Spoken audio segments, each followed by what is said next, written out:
Welcome to my channel. Plant growth and development chapter के MCQ series के second video का first question है question number 18। The process of growth is maximum during. Growth का process सबसे अधिक कब होता है? Option A lag phase, option B stationary phase, option C log phase, option D dormancy phase. Sigmoid growth curve के lag phase में growth बहुत slow होता है। स्टेशनरी फेज में ग्रोथ स्लो होकर रुक जाता है, लेकिन लॉग फेज में यानी एक्सपोनेंशियल फेज में ग्रोथ बहुत स्पीड होता है। इसलिए आंसर होगा ऑप्शन सी। ग्रोथ का प्रोसेस सबसे अधिक लॉग फेज में होता है। Question number 19। Cells of root apical meristem, shoot apical meristem and cambium differentiate and mature to perform specific function. This process is termed as वो process जिसमें root apical meristem, shoot apical meristem और cambium के cells differentiate होकर mature हो जाते हैं और specific function perform करते हैं, उस प्रोसेस को क्या कहते हैं? Option A development, option B differentiation, option C redifferentiation, option D D differentiation. क्या आंसर है? Option B differentiation. Question number 20। Which of the following is an example of differentiated sales?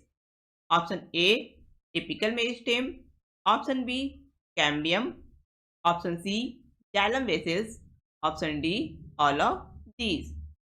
इसका आंसर है option C, xylem vessels differentiated cells है।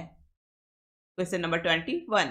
The process where a specialised mature cell regain the capacity of division under certain condition is called. वो process जहां certain condition में एक specialized mature cell यानी differentiated cell में फिर से division करने की कैपेसिटी पैदा हो जाती है, उस प्रोसेस को क्या कहते हैं? Option A differentiation, option B plasticity, option C dedifferentiation, option D redifferentiation. क्या आंसर है? Option C. इस प्रोसेस को रीडिफ्रेंशिएशन कहा जाता है। Question number 22। Which of the following phenomenon leads to the formation of cork cambium and interfascicular cambium? किस phenomenon से cork cambium और इंटरफेसिकुलर कैम्बियम का फॉर्मेशन होता है? Option A plasticity, option B development, option C differentiation, option D D differentiation. क्या answer है? Option D. Fully differentiated parenchyma cell के dedifferentiation से मेस्मेटिक टिश्यू जैसे कॉर्क कैम्बियम और इंटरफेसिकुलर कैम्बियम का फॉर्मेशन होता है।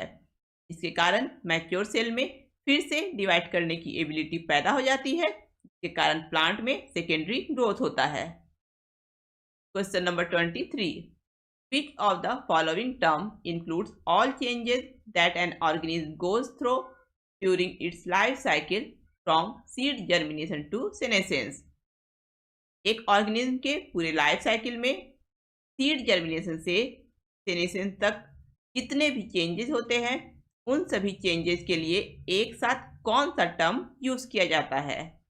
Option A differentiation, option B redifferentiation, option C dedifferentiation, option D development. क्या आंसर है? Option D development. Question number 24। Dedifferentiated cells regain the ability to option A divide, option B transport food, option C transport water, option D store food and water. क्या answer है?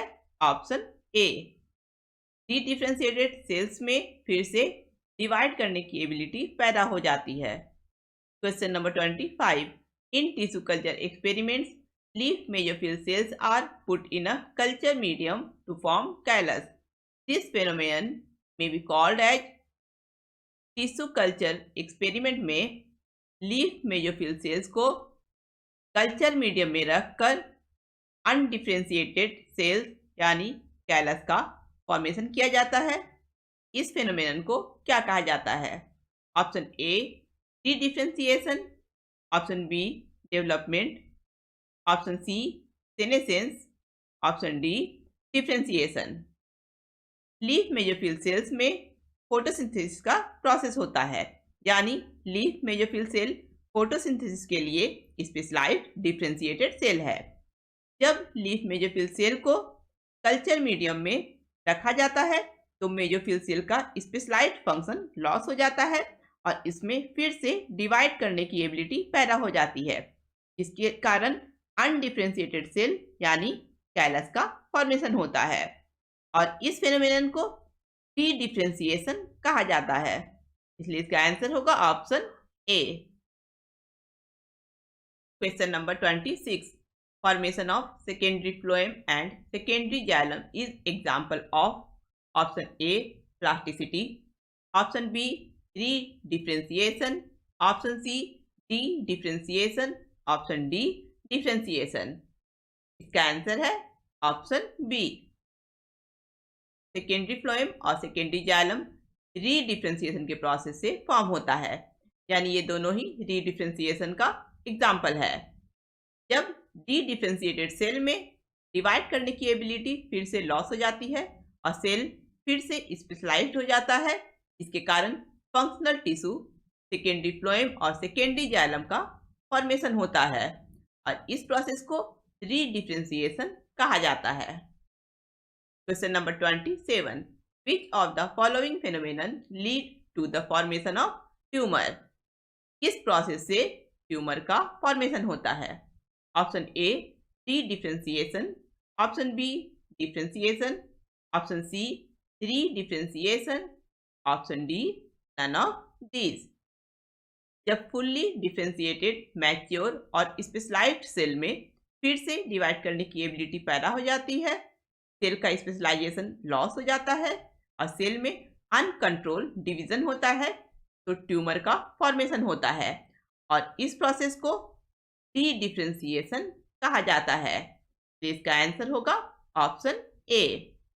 D differentiation के process से tumor का formation होता है। Question number 28, which of the following statement is incorrect? इनमें से कौन सा स्टेटमेंट गलत है? Option A dedifferentiated cells regain capacity to divide, ये स्टेटमेंट सही है। डी डिफरेंशिएटेड सेल्स में डिवाइड करने की कैपेसिटी फिर से वापस आ जाती है। Option B dedifferentiated cells lose their capacity to divide, ये स्टेटमेंट भी सही है। जब डी डिफरेंशिएटेड सेल्स में फिर से डिवाइड करने की एबिलिटी लॉस हो जाती है और सेल फिर से मैच्योर होकर स्पेशलाइज्ड हो जाता है तो उसे रीडिफरेंशिएटेड सेल्स कहा जाता है, यानी रीडिफरेंशिएटेड सेल्स में डिवाइड करने की कैपेसिटी लॉस हो जाती है। Option C differentiated cells never divide, ये स्टेटमेंट गलत है। सर्टेन कंडीशन जैसे इंजुरी के समय मैच्योर डिफरेंशिएटेड सेल्स में फिर से डिवाइड करने की कैपेसिटी वापस आ जाती है, जो सेल के रिपेयर, रिप्लेसमेंट या ग्रोथ में हेल्प करता है और इस प्रोसेस को डी डिफरेंशिएशन कहा जाता है। क्योंकि ऑप्शन सी का स्टेटमेंट गलत है इसलिए इसका आंसर होगा option C. Option D during differentiation cells undergo due to major structural changes, ये स्टेटमेंट सही है। डिफरेंशिएशन के समय यानी सेल के मैच्योरेशन से पहले सेल के प्रोटोप्लाज्म और सेल वॉल में कुछ मेजर स्ट्रक्चरल चेंजेस होते हैं। Question number 29, plants follow different pathways in response to environment or phases of life to form different kind of structures. This ability is known as life के different phase में या different environmental condition में different types के structure form करने के लिए plant different pathway follow करता है। इस ability को क्या कहा जाता है? Option A maturity, option B plasticity, option C elasticity, option D flexibility. इसका आंसर है option B plasticity. Different environmental condition में एक ऑर्गेनिज्म का मॉर्फोलॉजिकल या फिजियोलॉजिकल ट्रेट्स चेंज हो जाता है। जैसे एक प्लांट सनलाइट में और शेडेड एरिया में यानी धूप में और छांव में डिफरेंट टाइप्स के लीफ ग्रो करता है और इस प्रोसेस को प्लास्टिसिटी कहते हैं। Question number 30, environmental heterophylly is an example of option A differentiation, option B mutation, option C plasticity, option D adaptation. Heterophylly वो प्रोसेस है जहां एक सिंगल प्लांट से लाइफ के डिफरेंट फेज में या डिफरेंट इन्वायरमेंटल कंडीशन में डिफरेंट शेप, साइज और डिफरेंट स्ट्रक्चर के लीव्स प्रोड्यूस होते हैं। इन्वायरमेंटल हेट्रोफाइली प्लास्टिसिटी का एक एग्जाम्पल है, इसलिए इसका आंसर होगा option C. Question number 31, plasticity in plant growth means option A cells regain the ability to divide, option B ability of plants to grow indefinitely, option C cells enlargement in root, option D ability of plant to form different kinds of structure in response to environment। क्या answer है option D. Plant growth में plasticity का मतलब होता है different environment के response में plant में डिफरेंट तरह के स्ट्रक्चर का फॉर्मेशन होना। Question number 32, which of the following plants does not show plasticity, इनमें से किस प्लांट में प्लास्टिसिटी का प्रोसेस नहीं दिखाई देता है। Option A buttercup, option B maize, option C cotton, option D coriander. इन चार ऑप्शन में बटरकप, कॉटन और कोरिएंडर में प्लास्टिसिटी दिखाई देता है, लेकिन मेज में प्लास्टिसिटी बहुत ही कम या नहीं दिखाई देता है, क्योंकि इन्वायरमेंटल कंडीशन चेंज होने पर भी मेज का लीफ स्ट्रक्चर चेंज नहीं होता है, इसलिए इसका आंसर होगा option B. Question number 33, plasticity is most clearly observed during option A vegetative phase, option B reproductive phase, option C dormancy phase, option D dedifferentiation. क्या आंसर है option A. Plasticity का process mainly plant के vegetative phase में दिखाई देता है। Next videos में हम लोग इस चैप्टर से रिलेटेड कुछ और मल्टीपल चॉइस क्वेश्चन को डिस्कस करेंगे। अगर आप लोगों को वीडियो पसंद आया है तो इसे लाइक करें, अपने फ्रेंड के साथ इस वीडियो को शेयर करें और मेरे चैनल को सब्सक्राइब करें।